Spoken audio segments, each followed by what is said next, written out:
précédemment dans la villa. Si la rivalité c'est sûr que je te fais voir. Laisse aussi, je vais Hier, quelqu'un d'autre avait donné et tes copines. Et il y a pas de chip ici, je parle. Pourquoi tu m'excites? C'est toi qui excites. Non, mais pourquoi elle s'excite? Si elle sait qu'elle n'a pas touché à mes affaires. Je m'en fous. Moi, je m'en fous. Je ne peux pas venir. Je m'en fiche pour moi. Non, parce que pour vous, pour certaines personnes, je m'en fous. Non, je m'en fous. Je m'en fous. Juste mais un peu de moi. Je suis calme. Je m'en fous. Je ne sais pas si nous sommes dans la jungle. Tu es la gardienne, je ne parle pas. Moi, tu es la gardienne. Qu'est-ce qu'on appelle les Yungi à les mondes de paix? On appelle mes filles. Madame, mes filles. Les caca. Les caca, c'est au plus passé.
Les filles, la paix est bien.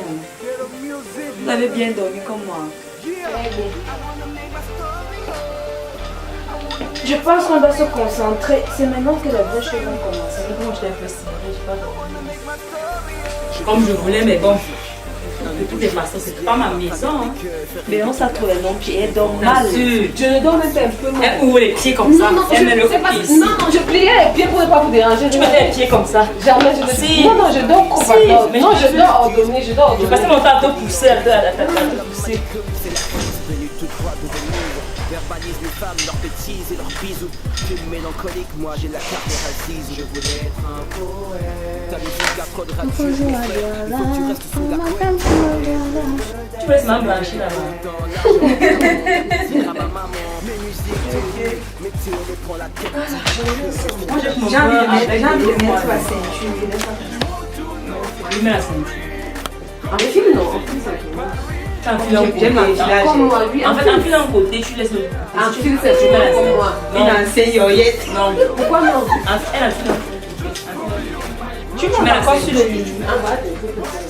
C'est comment tu fais ça, va bien. Je suis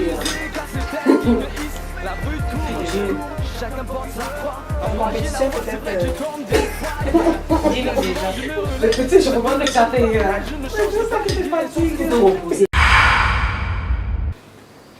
Bonjour les filles. Bonjour. Ça va? Ouais. C'est quoi cette nuit? Là, rien un souci. Premier jour, premier stress. Ah, je comprends. Mais non, ça va aller. Faut pas stresser, d'accord? En fait, madame, je ne sais pas si je peux partager ça avec les filles, puisque nous sommes déjà à un moment avancé de l'aventure quand même. D'accord. Tu vas partager ton histoire avec nous tout à l'heure. D'accord. Voilà. Comme ça, elle ne va plus trop stresser. N'est-ce pas les filles? Jessica, toi, ton regard, c'est inquiétant. Ça va. On va bien. D'accord, c'est bien comme ça, tout le monde va bien, c'est super. Donc, comme je vous disais hier, on va entrer dans le sujet en question. À l'entrée dans la villa, je vous ai fait comprendre que c'est à base de la caméra, de ce que vous feriez devant la caméra qu'on va vous juger. Donc aujourd'hui, on va entrer dans le sujet en question. Vous êtes là pour un rôle dans un film et on va voir de quoi est-ce que vous êtes capable. C'est pas ça? C'est ça. Ok, d'accord. Chacune de vous a reçu un SMS en ce qui concerne son jeu en question. Donc j'espère que vous avez appris. Vous avez étudié le personnage passé? On va essayer. Ah, Désiré?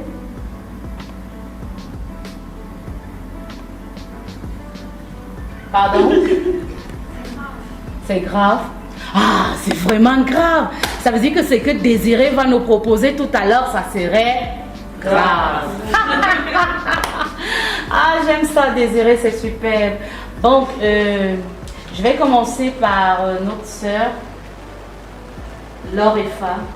Elle va un peu partager avec nous ce qu'elle vit, ce qu'on lui a demandé de faire dans le message.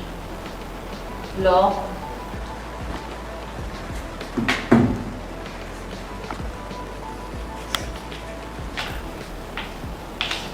Alors, les filles, je sais que depuis que l'aventure a commencé, on ne s'est pas beaucoup aimé. Et du coup, tous les clashs qu'il y a eu depuis le début de l'aventure a créé en moi une pensée, une tristesse que j'ai vécue quand j'avais l'âge de 13 ans. Je n'étais que mineure au lycée. Alors mon camarade, l'un de mes camarades de classe qui me faisait la cour, m'a invitée chez lui. C'est vrai que j'étais aussi attirée par lui, mais je ne connaissais pas encore les hommes. Plusieurs fois, on a mangé dans la cantine et tout les petites balades. Mais le grand jour, le jour du grand jour, où je n'étais pas prête, était arrivé. Il m'a invitée chez lui, dans la maison de ses parents. Je rappelle ici que ses parents étaient des boss, c'est-à-dire genre grosse villa et tout. Quand je suis arrivée dans la villa, comme toute fille, j'étais tellement heureuse que mon gars, mon futur gars en question, est boss. Mais une fois entrée à l'intérieur de la villa, j'ai vécu un moment très pénible que je ne pourrai jamais oublier de ma vie.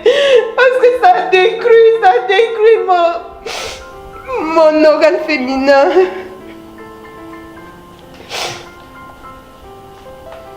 Je savais qu'il m'amenait juste chez lui pour faire connaissance et puis pour découvrir là où il habitait. Je ne savais pas qu'il avait d'autres pensées. Quand il a commencé à me toucher, je ne savais pas jusqu'où il devait arriver. Je me disais qu'il m'aimait et qu'il ne pouvait pas me faire ça. À un certain niveau, il a augmenté la pression sur moi et puis il a fini par me violer. Il m'a copieusement violée. Il m'a détruit de l'intérieur. Tellement mes cris ont attiré les voisins qui sont venus bousculer le portail. Et quand ils sont entrés, j'étais évanouie. Le sang était versé sur le lit. Ils m'ont porté, ils m'ont amené à l'hôpital. Et ils ont appelé les parents du garçon en question avant de m'amener à l'hôpital. Quand les parents du garçon sont arrivés, j'étais encore inconsciente. Ils se sont mis à crier que ce n'est pas leur fils qui pouvait faire ça, que peut-être c'était le gardien. Ensuite, je me suis réveillée. J'arrivais pas à croire ce que j'avais vécu. Ses parents m'ont copieusement menacée. Ils m'ont demandé ce qu'une vulgaire fille, une pauvre fille, une bassesse fille de rue est venue chercher dans leur maison et que leur fils ne pouvait pas du tout épouser ce genre de fille. Ils ont nié que c'était l'acte de leur garçon. Les voisins m'ont porté, ils m'ont amené à l'hôpital. Ensuite, ils ont fait circuler sur la toile mon image. Quand mes parents m'ont retrouvée, c'était la guerre entre les deux familles. Mais après, puisque j'étais effectivement pauvre, la famille du garçon a gagné. Et jusqu'à aujourd'hui, ce qui me fait le plus mal, c'est même pas le viol. C'est le fait que je ne puisse plus jamais enfanter. Plus jamais je n'aurai d'enfant. Et ce malhonnête, cet ingrat, ce monstre est en vie. Il vit bien clairement avec sa famille. Pendant que moi je suis là, j'ai pas de force pour me défendre. Je sais que mon histoire peut être la vôtre. Je sais que mon histoire peut être celle de n'importe qui, mais je ne pouvais plus extérioriser ça. Il fallait que je me lâche parce qu'ici, je ne suis qu'avec vous. Je vous considère un peu comme la famille. Et j'arrivais plus à étouffer. Il fallait que je vous en parle. Comprenez-moi, s'il vous plaît.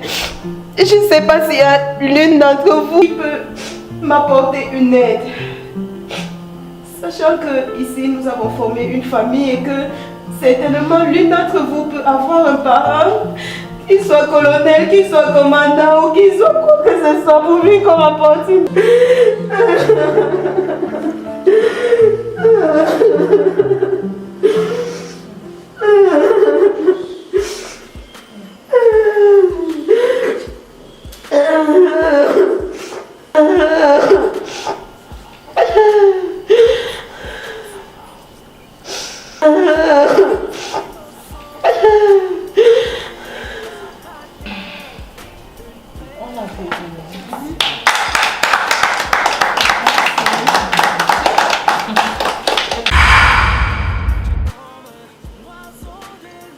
Son histoire doit nous amener à être forte, très forte. C'est des histoires qui arrivent à n'importe qui, à n'importe quel moment. Mais nous devons être fortes. On est d'accord? Ok. Béance, tu as quelque chose à nous proposer, n'est-ce pas? En fait, quand j'ai écouté l'histoire de Laure tout à l'heure, j'étais un peu trop forte parce que en fait, je vis actuellement un truc un peu semblable, mais un peu plus intense parce que c'est un truc actuel en fait que je vis et que je passe à l'heure que je suis en train de passer. Donc, j'essaie de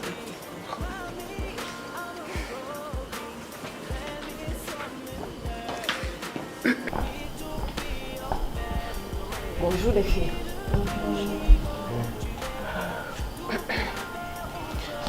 En fait, je sais pas si je vais dire que je suis très contente ou si je suis énervée parce que en fait, on voit cette bague, ça fait à peine 2 semaines que je suis quittée de mademoiselle à madame X. En fait, je connais mon chéri, ça fait 6 ans.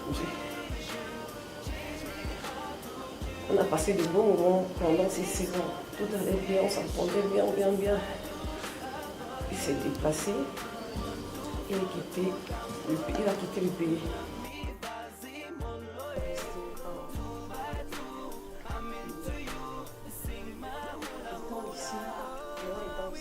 Étant là-bas, il m'a présenté à sa famille normalement, déjà comme sa femme en fait, comme sa future femme. Toute sa famille m'a accepté, sa mère m'a accepté, tout le monde m'a accepté. Et moi aussi dans ma famille, on m'a accepté. Il est parti, il est revenu, ça fait 2 semaines de cela. Il est revenu dans les intentions de me poser en fait, de tout faire et de tout passer. J'étais très contente. Et depuis, ça fait 6 ans, je suis la fille la plus fidèle. C'est impossible à accepter, mais je suis la fille la plus fidèle, c'est-à-dire je ne suis pas partie avec un peu comme papa. Oui, ça fait 6 ans. Il est arrivé, ça fait 2 semaines. On préparait déjà tout normalement dans le voyage. Il a rencontré notre famille. On a fait, comme on appelle chez nous traditionnellement, la doute. Quand on était en train de faire la doute, en fait, j'étais enceinte, mais je ne savais pas. Et je ne me souviens même pas de quand en fait j'avais fait l'amour avec une personne qui tombait enceinte. C'est impossible à croire, mais je vous jure, je ne me souviens pas être allée avec un homme volontairement en fait, ça ne passe pas dans ma tête. Après la doute, samedi, on a fait l'amour normalement, comme ça se doit. Nous sommes rentrés, on a fait l'amour normalement, comme ça se doit. Je suis comme, j'ai les mots, j'ai mal à l'estomac en fait. Ça vient, ça part, ça vient, ça part. Maintenant c'est venu, c'était plus intense. Moi je me suis dit que c'est mon mal d'estomac et tout. Je suis partie à l'hôpital, il m'a demandé de partir à l'hôpital normalement. Je suis arrivée à l'hôpital. On a fait les tests. On a fait les tests. Girl, I want you some more. Baby, give me some more. Cause your love is got on my brain. Riding my ding. Baby, oh. Sur le champ, souvent pour moi, je n'étais pas avec lui, j'étais seule.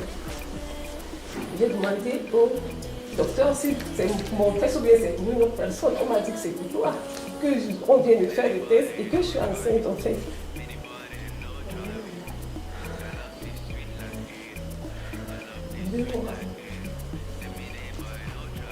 Mais pendant ces 2 mois, j'ai vu mes règles normalement. Je sais pas.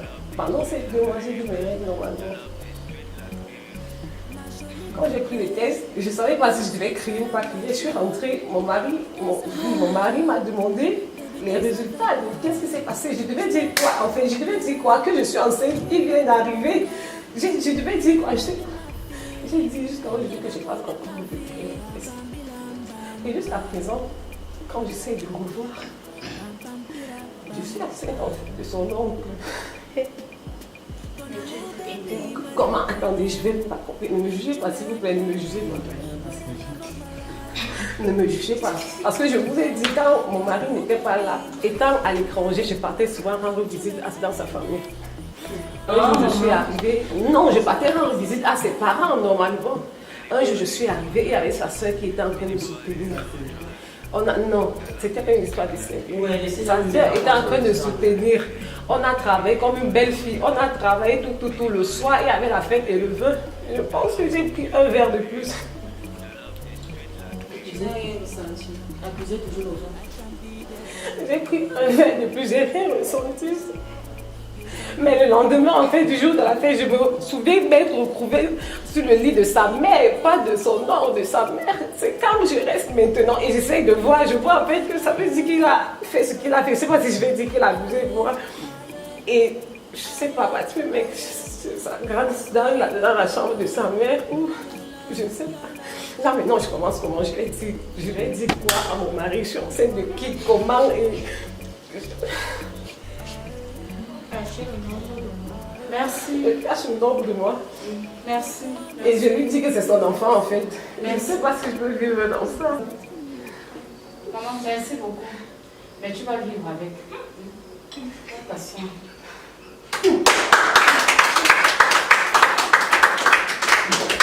Si on me demande de refaire ce que je viens de faire tout à l'heure, je ne peux même plus refaire. Parce que je ne me souviens même plus de mon histoire que je viens de passer. Là tout à l'heure, c'est vrai que je m'y attendais pas et en plus c'était mon premier rôle qu'on me donnait dans la villa. Donc j'ai pas eu le temps de me concentrer avec toutes les bêtises qui sont passées en journée là. Donc avec tellement de filles qui m'énervent, même on n'avait pas encore bien commencé l'aventure. Mais bon. Alors bonjour les filles. Bonjour. Jessica m'a dit tout à l'heure que lorsque vous étiez en train de faire vos problèmes, ça ne m'intéressait pas. Et en fait, je suis comme ça. Je suis quelqu'un d'indifférent aux douleurs des autres. Je ne sais pas pourquoi je suis comme ça. Mais je crois que ça doit être peut-être par rapport à mon vécu parce que j'ai dû me battre toute seule très tôt, très jeune. J'ai perdu mon père à 3 ans. Je suis d'un empoisonnement. Ma mère n'a pas tenu le coup, elle n'est pas restée longtemps après, elle est décédée aussi quelques temps après. Il fallait que j'aille vivre avec ma tante. Ma tante, elle était une femme mariée. Le genre de femme très soumise, qui cède à toutes les caprices de son époux. Je ne sais pas si je dois dire que l'époux de ma tante abusait de moi. Elle était pas au courant. Elle connaissait et elle n'a jamais rien fait déjà. C'est moi qui devais faire toutes les tâches ménagères à la maison. Et ma tante, puisque j'habitais chez elle et que c'est son époux qui faisait tout, il y avait des nuits où elle venait elle-même me dire de ne pas compliquer parce que c'est lui qui fait tout pour moi. Aussi, elle trouvait cela normal parce que selon elle, je devais céder. Déjà, c'était quelque chose qui ne durait pas. J'ai traversé cela, j'ai dû m'en sortir parce que vraiment, lorsqu'on reste orpheline, c'est pas facile. C'est pas facile parce que on se retrouve face. On a espoir qu'un membre de notre famille peut nous aider, mais c'est pas toujours ça. Et depuis, j'ai dû me battre moi-même.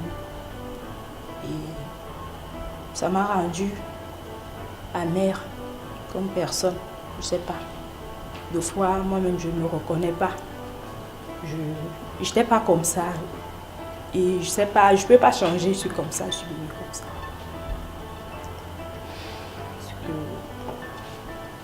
Bon, aujourd'hui, j'avance.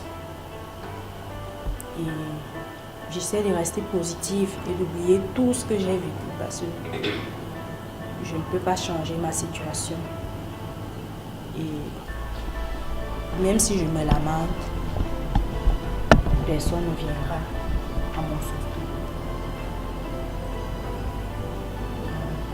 C'est pour cette raison que des fois, quand vous faites vos choses, ça ne m'intéresse pas parce que déjà, j'évite les problèmes. Je ne veux pas entrer dans les histoires qui ne me concernent pas parce que j'ai assez de problèmes dans mon cœur comme ça.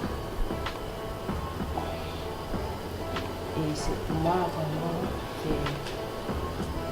c'est assez difficile.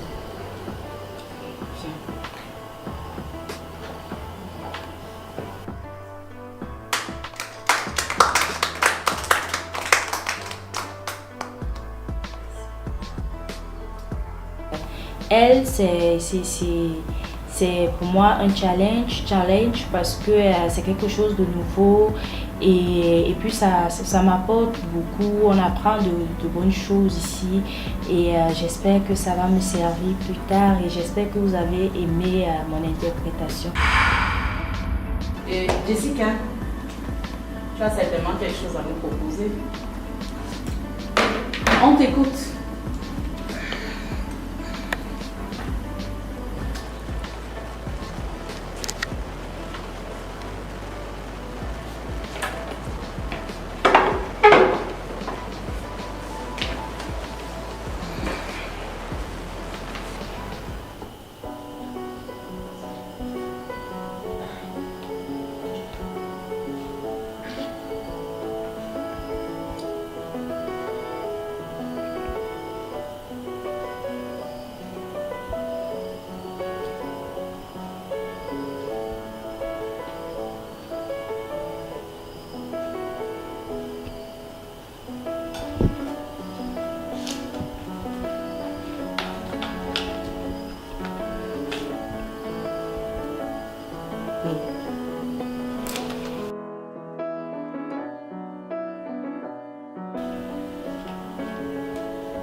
Ça va, non?